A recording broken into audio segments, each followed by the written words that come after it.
Alright guys, welcome back to the channel, and if you're new, thanks for stopping by. Hit the subscribe button now so you don't miss out on any of the daily analysis as it builds upon the previous day's analysis. Today we're looking at that swift flash crash, Bitcoin taking out the 3rd of October low, along with long-term ranges for Bitcoin, the exciting stuff.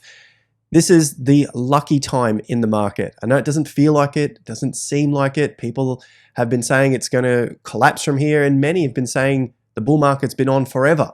Maybe I'm one of those, but I really want to hammer home why we are so lucky at this time, because when we analyze history, things are going to get way more difficult when or if the market takes off. Obviously, my view is we're going to see higher prices. We've already begun to see that on the stock markets, which I think is a precursor to what we're going to see in risk assets like Bitcoin and cryptos. Now, I've got heaps to get through in today's video. Make sure you hit the like button if you do find value from it. Let's kick it off with the fear and greed index. It has hit fear. We saw a dump to 58,888 on some of the exchanges, one of my all-time favorite numbers here. I would call this the Chinese Bitcoin higher low. Obviously, the Asians love their 8s, and so do I. But we've got fear in the market again, and according to the price, well, we're basically higher than the 52K. We're higher than the 49K. We're still, for now, above the $56,000 50% level of the 2024 range. So a lot of support still remains in the market. Plenty of underside support there. So let's just draw our attention to some of the downside while that fear is there, and then I'll get onto some of the positives. The correction that came in August into that low of September, so this one right here, that one was 19%, $12,500. If Bitcoin was to do something similar, it'd have to come down to $54,000, a drop of $12,600 with a roughly similar percent loss there, so around 19.2%. So that, if that was to happen, it would be a balanced correction to the previous correction, which is absolutely fine in any sort of correction. If it starts to go lower than that, that's when we need to get a little bit more worried. I wanted to bring that up as part of the invalidation level so that we can remain on track and not too blindsided by up only or any of the bullish stuff. So even just taking a look to what could possibly go wrong for the bulls or go right for the bears and still remain on a macro bull, this is the important part right here. So even if that were to go down, it'd still remain above the 52K low, so it'd still be putting in higher lows overall. However, that would then crush the fear right back down again, which is a great sign, exactly what you want to see at this stage of the cycle. Just removing that greed over and over again. We've been ranging now for 7 months between 50 and 70K. You've seen tons of extreme greed. We've got some extreme fear. And every time the market climbs up, every time Bitcoin climbs up, it gets back to neutral. We've seen a couple of greed days, and then that's been quickly flushed out of the market. So even though we're seeing across crypto Twitter, maybe crypto YouTube, and everyone in between saying that they're expecting a big altcoin season and the bull market's going to blow up from here, we're going up to massive, massive prices, and this whole big sentiment. When you look at the data, it might not be exactly like that across the board. So it's a good sign to see the fear still in the market while Bitcoin continues to put in higher prices and remain around $60,000, that nice psychological level. So we can remove that little 50% level now. We're sitting on the $59,500 level. That was this current move, so low to high, back down to a 50%. If we look at this in terms of time, the time aspect is really interesting here. We've gone up for 3 weeks, there's 21 days, and come down for about 13 days. So less time, and we've done 50% of the correction. So if we start to find a base over the coming days here and start to move up, then we've found ourselves with a shorter move to the downside in time and in price, which is exactly what you want to see to build a cause for higher prices. So I'm going to come back to Bitcoin in the longer term, look at the monthly charts in just a moment, but I want to recap the stock markets. Of course, this is your home of macro cycle analysis. I cover Bitcoin, I cover crypto, stock markets, and the real estate cycle. You know the deal here. So let's look at the stock market for another piece of data that suggests we're in the midst of more upside, further higher prices. What I'm looking at here are a few early warning signs, perhaps, that the market could collapse. Just looking at the previous cycle peak, 2006, 2007, that is the black line up here for the S&P 500. The blue line is the advanced decline line, stocks only. So the main thing I want to point your attention to is the peaks. Check out the peaks. You've got the American way of writing dates always screws me up. We're in July, so July 13th. Obviously, the rest of the world does it the day, then the month. Nonetheless, May, June, July peaks, and then a lower top in October. You look at the black line, which is the price of the S&P 500 at the time. You have May, June, July were slightly higher highs, and then it peaked in October of 2007. Meanwhile, the advanced decline line was dropping. The advanced decline line is a reading of stocks advancing or declining to their 52-week highs. And basically, a lot of them weren't moving to 52-week highs, which led to a decline in the S&P 500 eventually. And it was kind of like a little bit of an early warning sign to say that there are some stocks that are pushing the price higher towards the end of this move, and the majority of them weren't going higher. That doesn't mean that it had to collapse from that point. You know, we've looked at this before. People refer to it also as a bit of a breadth, but nonetheless, a bit of an earlier warning one here, because now what we're seeing is the advanced decline line moving to new fresh highs and new all-time highs, which isn't a sign that the market is going to collapse. You can see that we've got higher prices, all-time highs here for the advanced decline line, so more stocks making new 52-week highs, and the same deal for the S&P 500. So we are seeing that again, new higher prices. Yesterday's was an inside bar, basically just holding the line here at around 58.30. Again, nothing to be too concerned about. The main thing I'm still watching is this volume fill that I've talked about before on the channel, where you've got this low volume decline or pause. And I think what you'll potentially see is the price come back to fill that low volume. It's happened basically every single time. Here is low volume, here is the price. It starts to climb again on low volume, and then you get the price roll over and fill in the volume. So there really wasn't a lot supporting that increase in price. And then again, low volume, you got the rise, a pause, and the price comes back down to fill in the low volume price gap. So I think that might be a possibility that we see now, and maybe we fall into later in the month where we see some of these lows come in before the election. So I've also got that election coming up, which is, I think, what a lot of the market is waiting for. Once we get that out of the way, no matter who wins, whether it's your favorite or not your favorite, whether it's your president or not your president, it doesn't really matter to crypto. Bitcoin wasn't invented to appease the government officials, right? So either way, whoever's in power, it's not going to matter who's in power. Things are still going to continue on. What will be affected is maybe your day-to-day life, which is why things are a little bit more important, and you're seeing a lot more political flare-ups and divide going on out there, which I'm not for, but I mean, I don't control what happens in the US. So to the NASDAQ and the prices as well here, you can see the price continue to climb. Things have gone a little bit more quiet on the tech side, still getting higher lows, higher highs coming in after the peak. And in terms of a percent move, the NASDAQ is now just 2.6% away from another new all-time high. Another interesting one for the upside in the stock markets is oil. The pink line is the S&P 500. The yellow line is oil, basically the arrow swing indicator over the top of the oil price that you can see here. So just to clean it up so it's a little bit easier to see things, this one also shows times where the S&P 500 has come out of the gates and continue to run pretty hard, and then oil catches up towards the end of that cycle. So the last one here I've got is 2006 into 2007. Yellow is oil, remember, and that's basically in a trading range between 77 and about 50 odd bucks. So call it $50 and $80. The pink line is the S&P 500, and it's basically started to make its move towards the end of the cycle there. 2006, it ran into October 2007, so over 12 months there. There's July, August, September, October, and then you can see the pink going up, up, up, up, up, and then oil starts to catch up. it peaks later, and then it all comes crashing down together.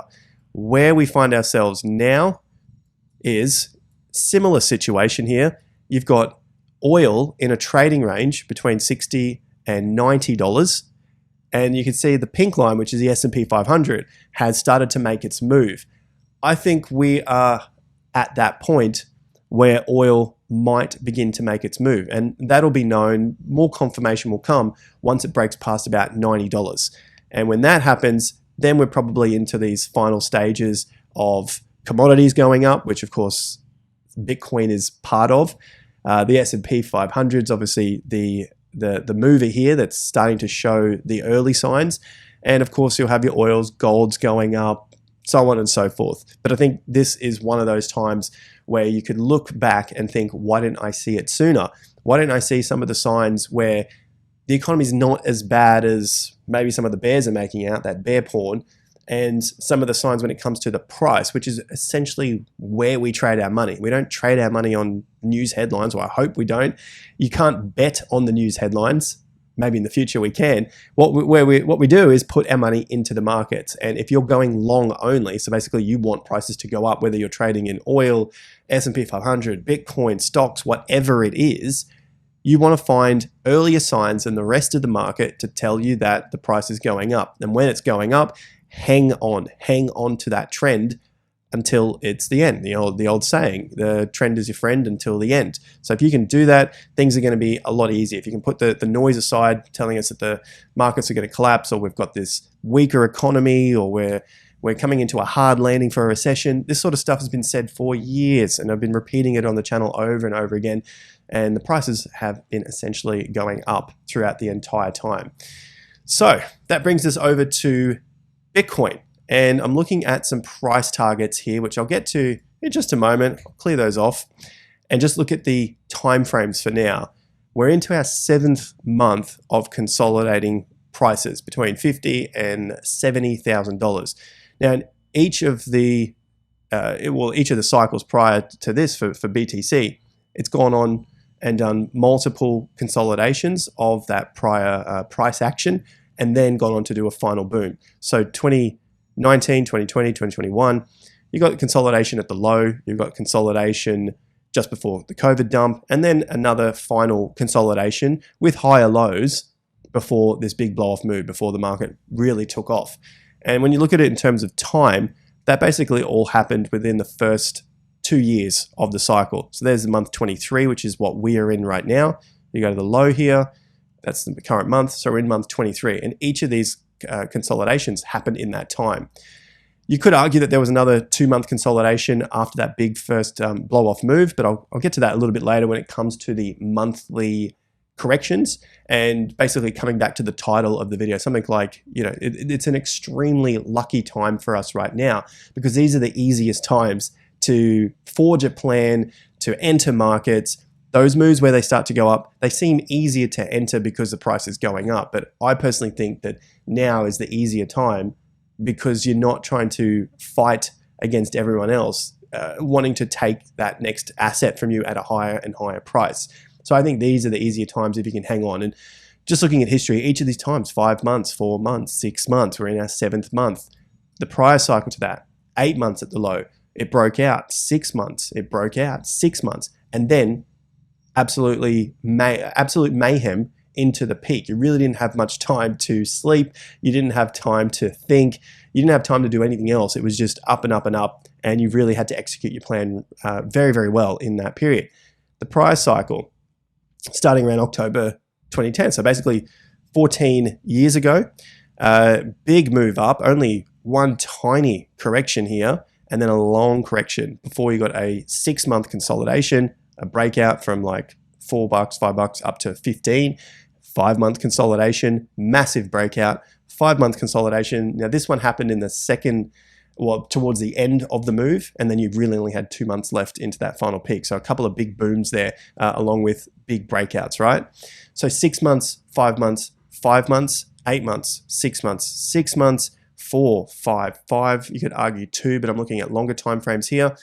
6, 7. Maybe we have one more left in this last stage of the cycle, maybe the last sort of 12-ish months, there might be something in there.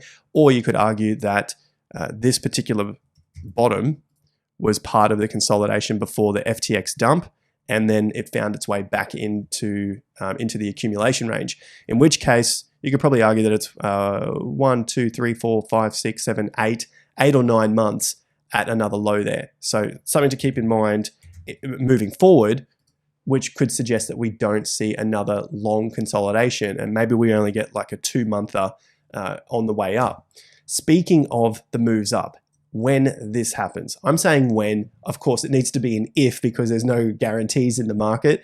This could just as easily break down, take out the low, game over, and all the bears were right. It is what it is. Got to get out of the positions, right?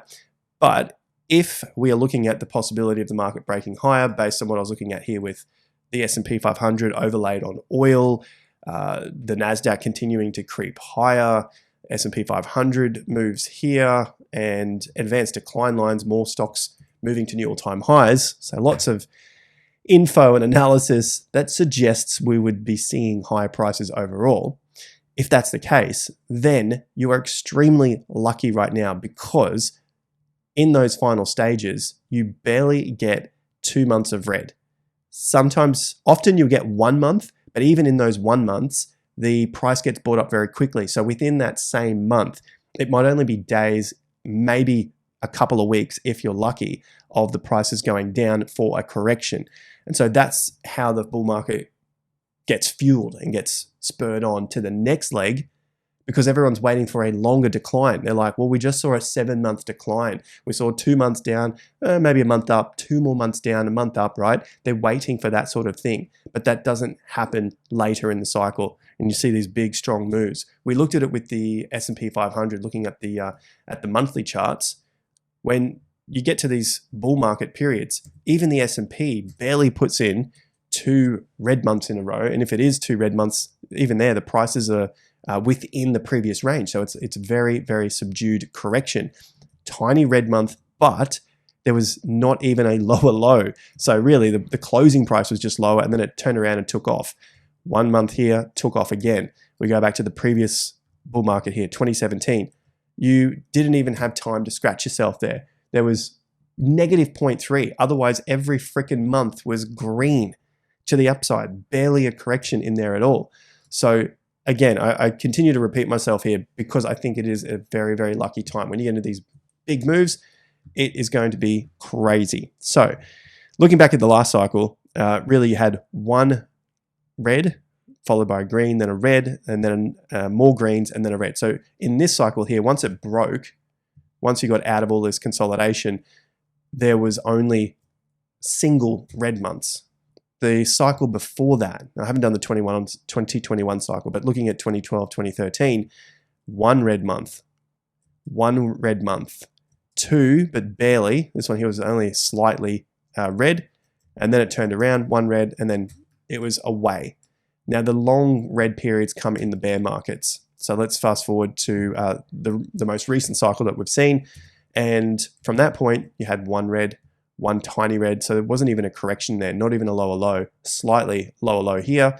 And then that was the big move there in May, June bottom, to that June bottom, right? And then it took off again to that final peak. September was red, but it still went higher high and higher low. Then you get the bear market with the multiple red months in a row. So fast forward to today, and we've really only seen 1 red month, 2 red months, red, green, red, green, red, green. So we're not really in a bear market pattern either. Bear markets are basically where you get multiple red months, like 3 or more in a row, with the exception to 2021 after that really, really big move. And another exception was back here after, well, the price went absolutely ballistic. Basically, its first cycle, right? That number is 318,000%. And then you had the few months to the downside, going from a cent to $32. That would be normal to see that, right? I also had some price targets on here earlier, and I thought I would throw this in for a bit of fun. I don't really care for price targets because I'd rather just follow the trend. I don't know if the price is going to get to any of these levels, but I have them there as possible resistance levels, which I will continue to follow. And if the price stops out at that level, it wouldn't surprise me. That's the way I use these price targets.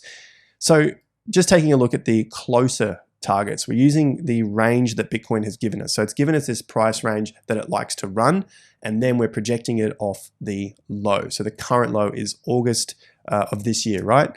So half of this range, half of that range there, it takes us to $74,000. So basically right back up to the peak. That could be one area to look. And that's not very exciting. People think, well, that's the call. I'm not saying that. But if Bitcoin was to fail at 74K, that's going to be pretty dire, right? Because you got the previous all-time high, and then that's the 50% level. If we're able to get through that, obviously you got a couple of psychological levels. You got 80,000, and then we get closer to around that $100,000 level. So there's $98,000, very close to 100. You could see it overrun and hit that level.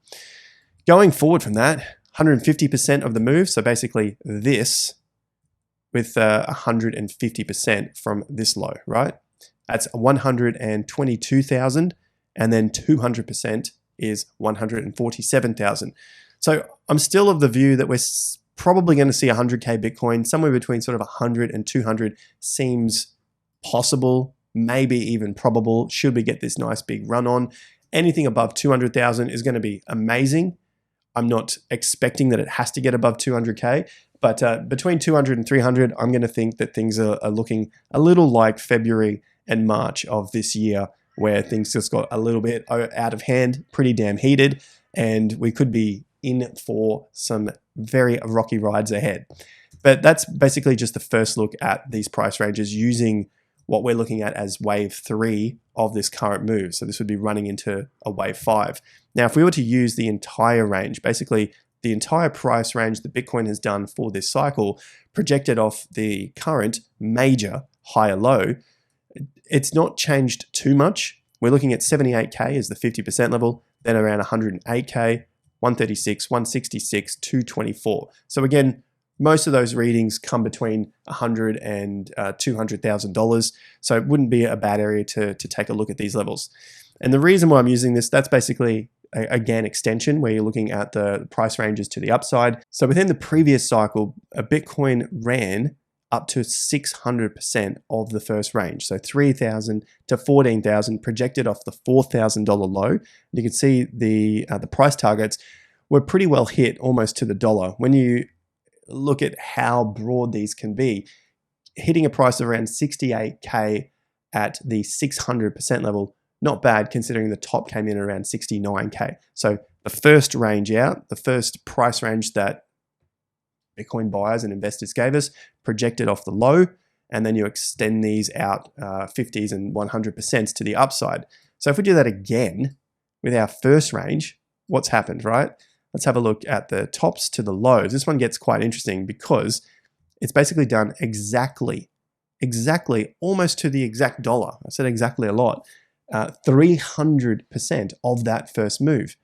So you got 15K to 30K projected off 25K, gives you around $74,000. And we got to that top there. So almost exactly 300%. So if we were to see 600%, like it did in the previous cycle, takes you out to around 122%. Now, if you don't believe the percentages could be the same as the previous cycle, like getting the exact same moves, well, then maybe you would look lower. You'd look towards sort of there at around 100, maybe you go even lower, 90s, entirely up to you. But if you think this cycle could go even bigger, then you would look at percents above that level. So 700%, 800% of that particular move. I don't think it's out of the question. We've basically been holding out here for 7 months, as we've looked at before in each of the previous cycles. Once Bitcoin consolidates and breaks out, it goes on a very, very strong move. So we've got multiple consolidations, massive breakout, multiple consolidations, massive breakout. Is this time going to rhyme? Let me know in the comments section down below. I'll leave that as a pinned post there. But before I go, I've got some altcoins to get through as well, including the total cryptocurrency market cap. It also took out this low, which isn't such a bad thing, and closed above that swing top. So swing bottom, sorry. So even if we do go a little lower, not a bad thing. There is still some support coming in, a lot of buying happening in these current markets. The total true altcoin market cap is also putting in higher lows and didn't take out the low of the 3rd of October. which is an interesting one here because Bitcoin did in this case, whereas the altcoins haven't, right?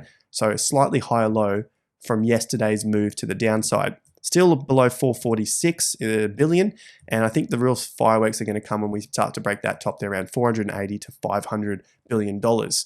Speaking of altcoins, SUI is having a pullback. So that one's been the big talk of the town. Basically got up to $2.16 and is now sitting at $1.82. Yesterday I looked at pullbacks anywhere from sort of like 20 to 30%, as it's done that previously, down to around the 50% level at $1.40. So that would be a 33% drop from the top. And it's also done 40% level, so down to about 130. But either way, I think somewhere in that zone, if you're looking to get your SUIs, probably not a bad pullback. It could go lower. We'll continue to follow that. But nonetheless, it has had a bit of a rejection here. So not a bad looking one there. And in terms of sectors, memes have been going off. You've basically been seeing a lot of strength through memes, and I posted just a tiny little bit more about that on X. So the link is in the video description for that if you want to go check out X. And the last chart I'll show you is the USDT dominance. Now, I talked about this the other week, saying short term, that's the weekly, a minor bounce, and then I think we break the support. Okay, so we got the bounce. If I throw it onto the weekly chart, there it is. And if we take out 50%, well, then we're going to keep going for a little bit longer. Otherwise, eventually, I think we're going to break down and take out this diagonal. When that happens, I think that's when you can expect more fireworks in the altcoin space, maybe even into obviously into Bitcoin, because the USDT dominance is going down, meaning people are flogging off their USDT. I think that's going to be going into Bitcoin and altcoins. Maybe I'm wrong, and maybe they're starting to sell out their USDT for fiat gains to go and do something else with. Either way, you would see this go down, and then we would have to assess where that USDT is actually going. But either way, this is panned out now. We had the weekly bounce, minor bounce, and now we're sitting at 50% of this range. So this is the critical part. If this goes up, we're going to see more downside for Bitcoin and altcoins. But if we start to find some sort of resistance over the coming days, well, potentially we see some of those juicy USDTs flow back into Bitcoin and cryptos. That's all I have for you in today's video. Like and subscribe. I'll see you back here at the next video. Otherwise, have a fantastic weekend. And if there's any action, I'll be back online. Otherwise, I'll see you at the next one. Till then, take care and peace out.